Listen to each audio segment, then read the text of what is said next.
Yan. Update tayo. Magandang hapon mga kapatid. Dahil may dumalaw sa atin. Yan o. Kaway nga sir, kaway.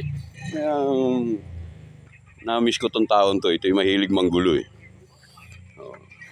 Tapos meron tayong import. Ayan, galing ng ano yan. Galing ng Bataan. Mananalubungan daw sila. Binigyan natin ng tuba. Kala nila masarap yan. Bukas, hihimas ng ano yan. Himas ng tiyan. Ang dami eh. Tikman natin yung inumin ng mga Bisaya. So. Wala tayong maipasalubong kundi yan eh. Nagpunta kami sa ano, doon, sabi sa amin nung tinuluyan namin bahay.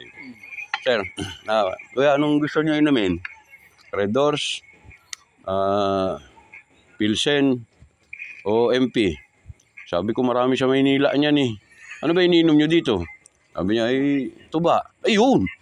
Yun ang dalayin mo. Nagdala 3 galon. Maiba-iba naman ano. 3 galon dinala. Tsaka 1 kahong MP. Hindi man lang nakurot yung karton ng MP. Sabi ko, kung ano yung wala doon sa Maynila, yung bigay mo sa amin, di ba? Talagang araw-araw kami doon, ganyan, iniinom namin. Hindi siya nakakantok. Hindi siya nakakantok, hindi siya masyado nakakalasing. Tatamaan ka ng antok.